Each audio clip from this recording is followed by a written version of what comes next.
I have on this week's episode of eLEXYfy, the place for fashion podcast. She's a sustainable designer who makes clothes from upcycling old or thrifted clothes. Welcome, Mia. How are you? Hi, I'm doing well. This is my first podcast, so yeah. It's okay. We're having a conversation. No pressure, no stress. Yeah, I'm super excited. I think it'll be fun. Good. Okay, amazing. So for those who don't know you, tell us a little bit about yourself. So I'm a sustainable fashion designer, and I also do fashion content creation. And yeah, that's what I've been doing for a while, I guess. Amazing. So how did you first really get into like fashion? Oh my gosh, I'm like trying to think. I think the earliest memory, ever since I was like little, I've just always loved clothes. Like always. I remember my dad would always like take us to Barnes and Noble, and I would go straight to that section where they had like a bunch of like those like creative like books where you like dress the dolls, or the ones you put like fabric in, and like I don't know if you know what I'm talking about, but they had like that whole like aisle there with just like a lot of like fashion like stuff like that. So ever since I was just like little, I've just always loved clothes. Just I don't know, just loved. I would always have like so much stuff. And yeah, I've just always been super passionate about it. And then once I was in high school, I had a sketchbook that I still have to this day, where I would just like sketch designs, like okay, like a one day, And yeah, now here we are. I love that. I feel like when I talk to so many people like in the fashion industry, it's all like it was just like a known thing. Like since they were young, they were like always obsessed with clothes and fashion and all that stuff. And then it like you really see it. I looked back, my dad like the other day was sending me videos of like when I was a kid, and I was like, you can really see like that was going to be my future in those videos. I know. Like, Every time people talk about it and they like show pictures when they're little and they're like all fitted up, and I was like, well, I'm like, yeah, that was me. I'm like, you can literally just tell like that was going to be the path that you were going to go on. Yeah. I love it. I love seeing that stuff. So how did you start really upcycling clothes? So I think, so once I grew up in Texas. I went to school in LA, and I didn't really thrift as much when I was like here in Texas home, just because in general, I just wouldn't really like shop, honestly. And every once in a while I would go to the thrift stores, but I wasn't as passionate about it. So once I moved to LA, which was like, I think like 2016, 2017, they had like a bunch of flea markets. Like it was a super popular thing. So I started like going to those, and just like from there, just besides the flea market, I just started like thrifting. So that's when I started becoming really passionate about thrifting. But it was I think like 2018, I believe, or 17 maybe. My roommate, she was in fashion design. I was studying fashion merch marketing. And so I had this like denim jacket that I got from LF like around that time. And it was like super long. And back then I couldn't even like cut. Like I was scared to like cut my clothes like a straight line. I was like, I can't do anything. So that's my roommate, who was a fashion design major. I was like, she has to do it. I was like, hey, can you cut this jacket for me? And she cut it for me, and we had like the rest of the fabric left. And I was like, this would be really cool, like as a top, like a 2-piece set. So we did that, and then we were both like, maybe we should like, I don't know, like sell them, like start thrifting jackets and doing that and selling them. So we did, but it was so crazy to me because like back then I didn't like know about like upcycling or like thrift flipping. Like it wasn't a thing. It was just something that came like super like organic, like to me, like, oh, this would be like super cool. And yeah, we did that for a while. We were mainly just selling to like family and friends because, like, I had Instagram, but I had like 700 followers. There wasn't like TikTok or anything. So it's kind of just for like fun, but I had always wanted to take it to the next level and like experiment with new clothes. But at the time I didn't have like a chance to like learn how to sew because I was so busy with like schools and internships. But yeah, that's like where it first started. That's amazing. So how did you first learn how to sew? It was so I was living in LA and then I moved back home to Texas like 2 months before the pandemic, Mm-hmm. literally. And I just bought a sewing machine and I just taught myself. So That's it was amazing. like, yeah, it was, I mean, I guess at the perfect timing because like during when we were in like lockdown, I had like it was just me and my sewing machine, like 24/7. Yeah. So that's when I like really got to like learn. Yeah. No, definitely. That's what I did too. I was like, there's literally nothing to do other than like find things in your house that you already have and then like work with them.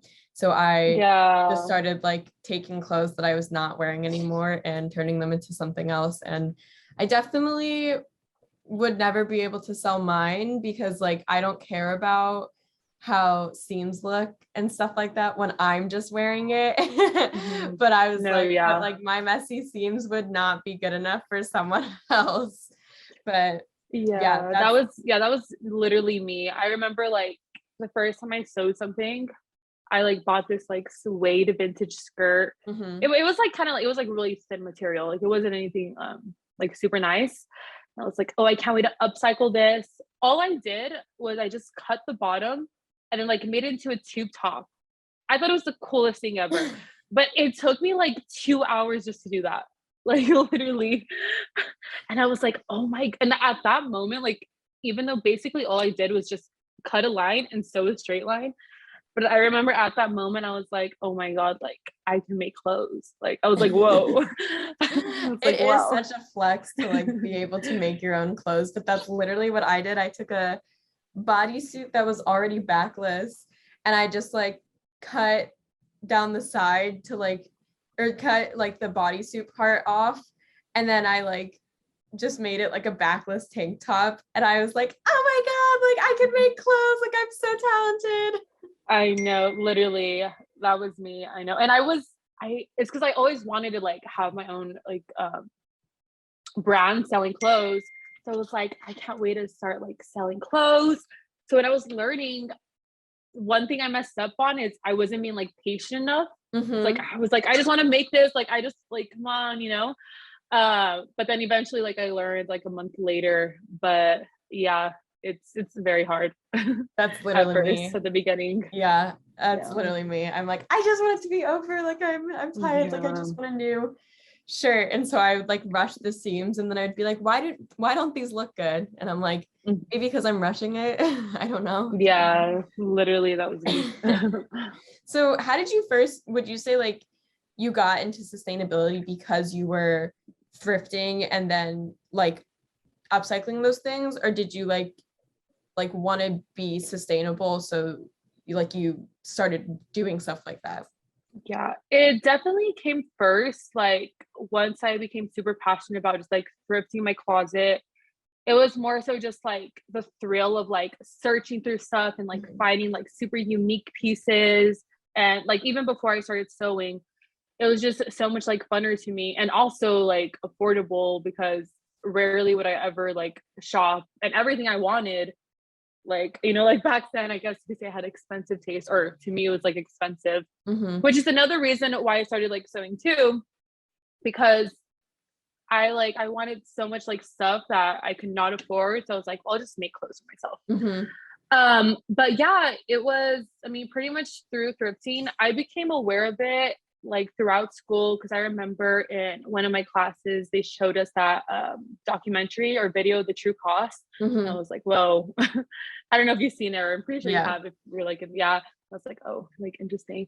And just I mean, I've always, you know, just been like passionate about it. And then just once I started my business and once I've gotten more into the industry, just seeing like how all these like fast fashion companies work and just like the stuff they do. I mean, I just every day I just become more passionate about sustainability.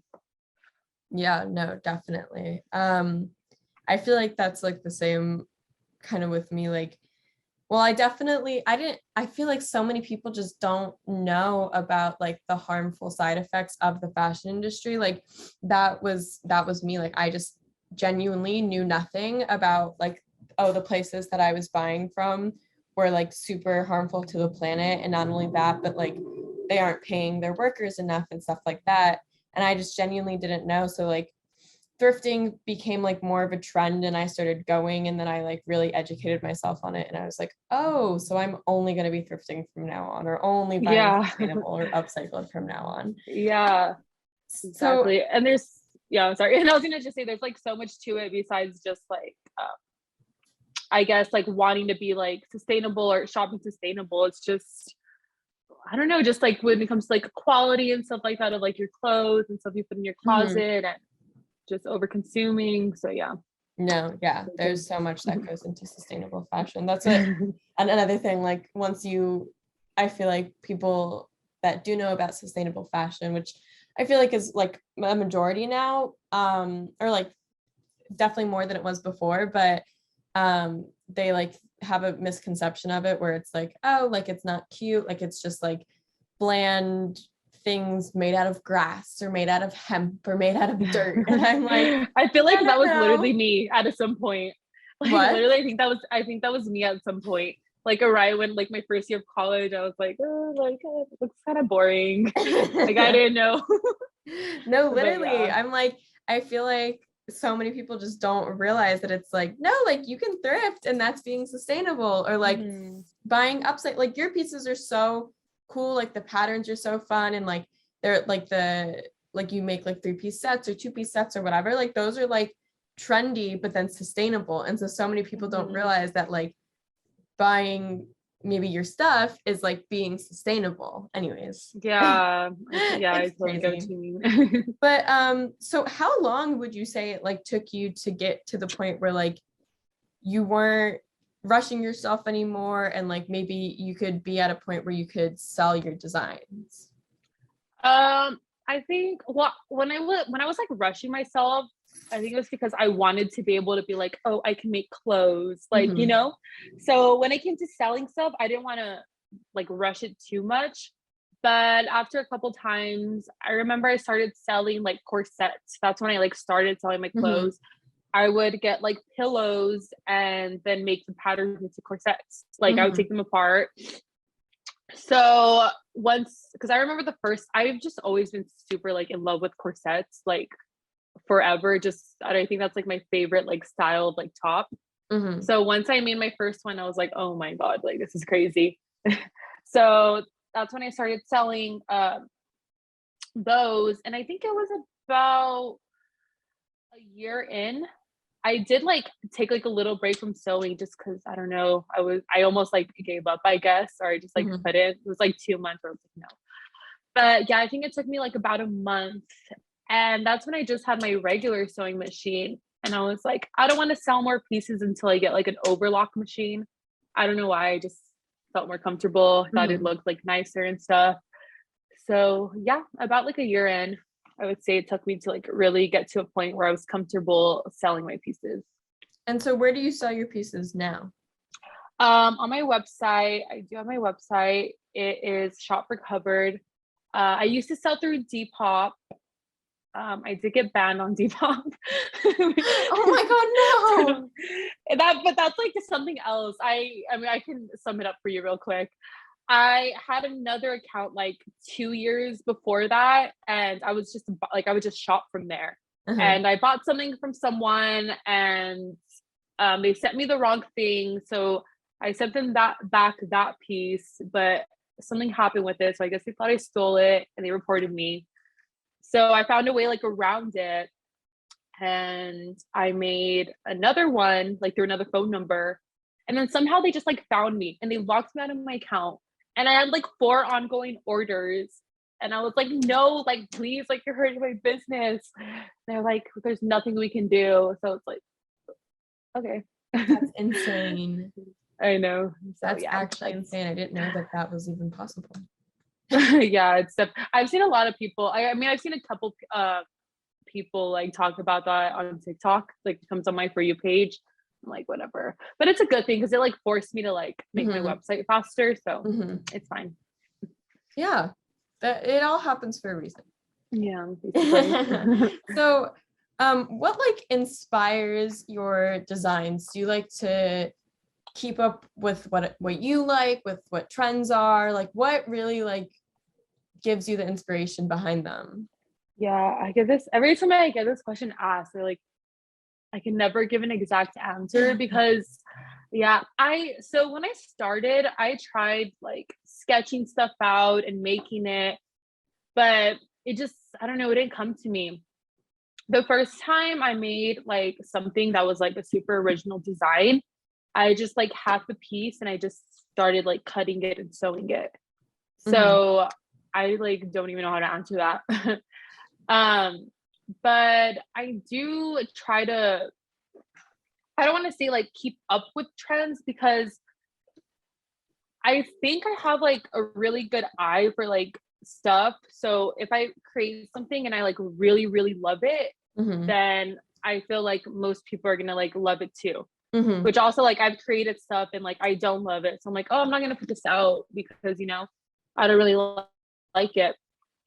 So I don't know that I think that's literally where like every design I've made that's like new and I feel like original too is just kind of like come like I'm just taking a piece apart.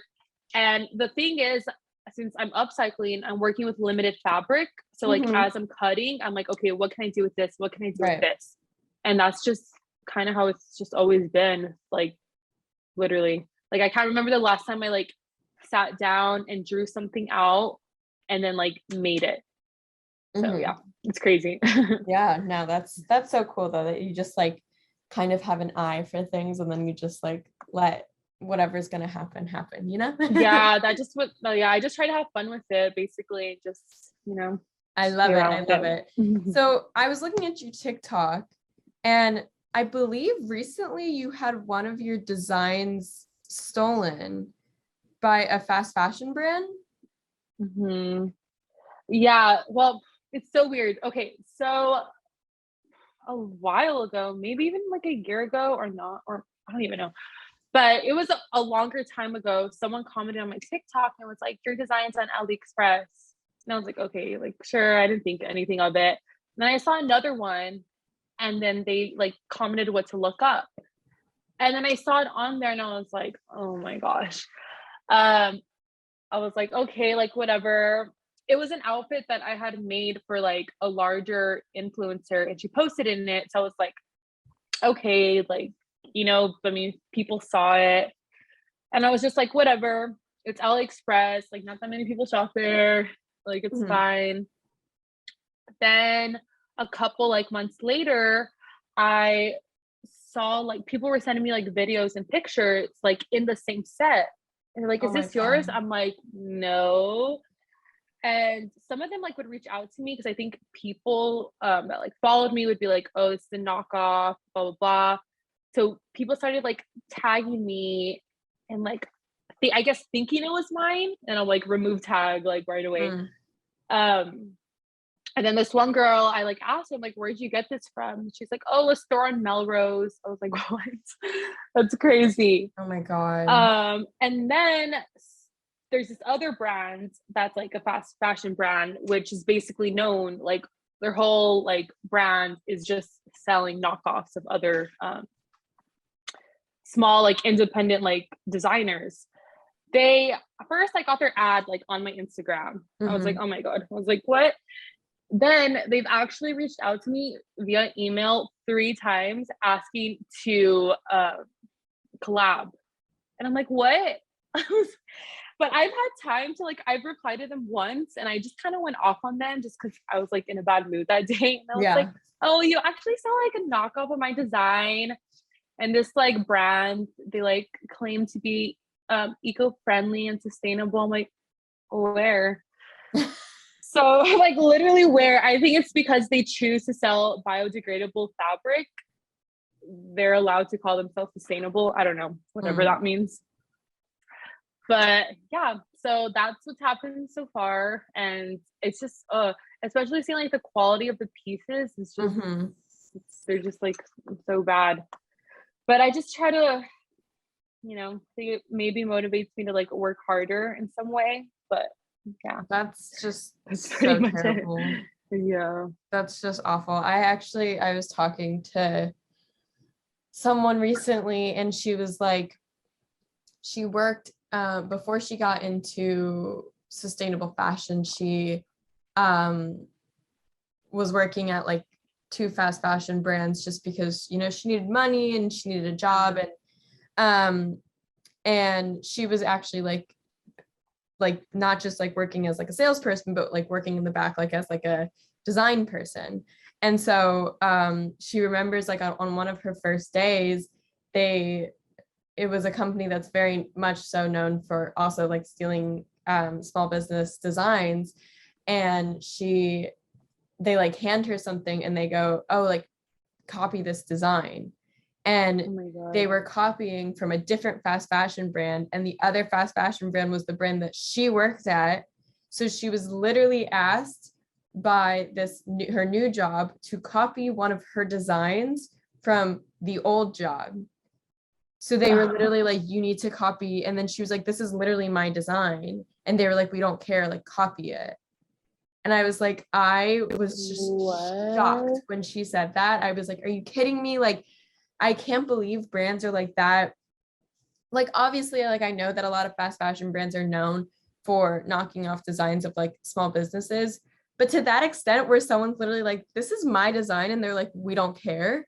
That's Literally don't insane. care. They just have no Yeah. soul. I feel like that's literally just who they are, and that's what they're like known for. And I guess it's just like been like that, and they're not gonna change. Like they get called out, and then that's it. And then they get called out again, and nothing like ever really happens, which is very unfortunate. But Yeah. I guess the only thing that like you can do is just try to like influence people to not support them. But it's like a whole other story. Because they are such like big brands that there's like really no way of like contacting them to like take off the design from their site. Or also like if you try to sue them or whatever, like it's very, very, very, very, very doubtful that like you would win that, because they are such like big companies. It's just awful. It's just awful. I know it. Yeah, I know it really sucks. And it sucks because like that feeling of like where you basically can't do anything except just to like I said, call them out, like kind of expose them. And yeah, that's literally it. Yeah. So what have you done kind of like in response? Have you been able to contact them? Have you put anything out there? Like, no, once I saw it, like the first thing that came to my mind is because even like before I had my brand, I had been following like diet products, or you know them, for like ever. And I would always see like brands getting knocked off, and I would always be that person like in the comments like so mad and like heated about it. So once I saw that, I was like, whoa, because everyone would say like, oh, it's like a compliment. And I'm like, yeah, it's yeah. not. Like that's, or people make comments like that's when you know you've made it. I'm like, yeah, I guess. Because like I said, I would see like brands that I looked up to getting copied, like that would happen to them. And I'd be like so mad for them, like so angry. So when it happened to me, I was like, this is just part of the process, I guess. Like this is what happens. So I mean, I just like shared it on my Instagram, and I mean, I just shared it on my TikTok. That's pretty much it. I got like a lot of comments and just like support and stuff like that. I mean, that's the thing about TikTok. Like people on TikTok literally hate when that happens. Like larger brands copying from smaller brands, they will go off. So that's one thing. So yeah, that's pretty much it. And then I made this t-shirt that was like, stop copying me, you're not even doing it right. Just because I was just like, I don't know, I was just like, I'm gonna put this on the t-shirt, like it just I love feels it. right. That's what, do you know Indie Blue? Yes, I'm familiar with yeah. She has like the Lonely Ghost brand. Her whole thing is like, put it on a shirt.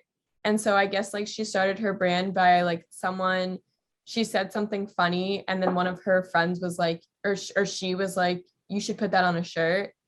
And that's how she started her brand. So that's what you remind me of.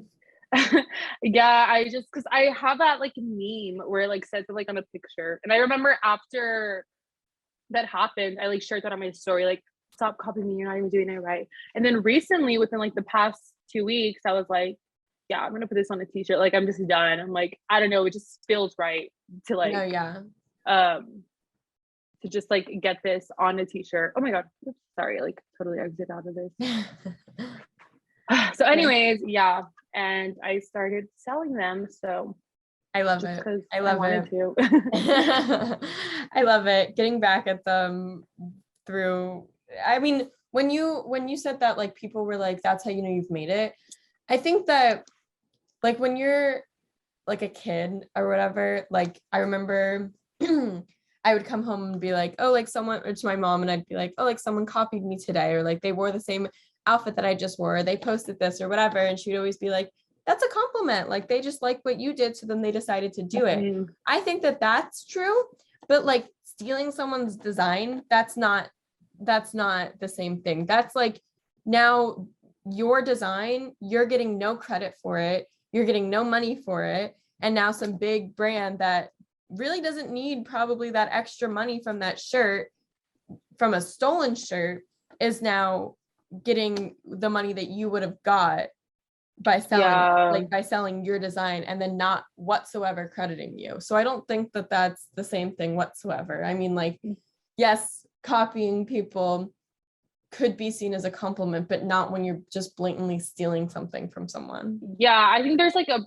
very fine line between like that and, I mean, well, there's like a huge difference, I mean, between someone like just copying like, oh, like your clothes or like your style, and then just like straight up copying like your designs. But I think what's been like even the worst for me is when I started making my designs and selling them, I would make like TikToks on them.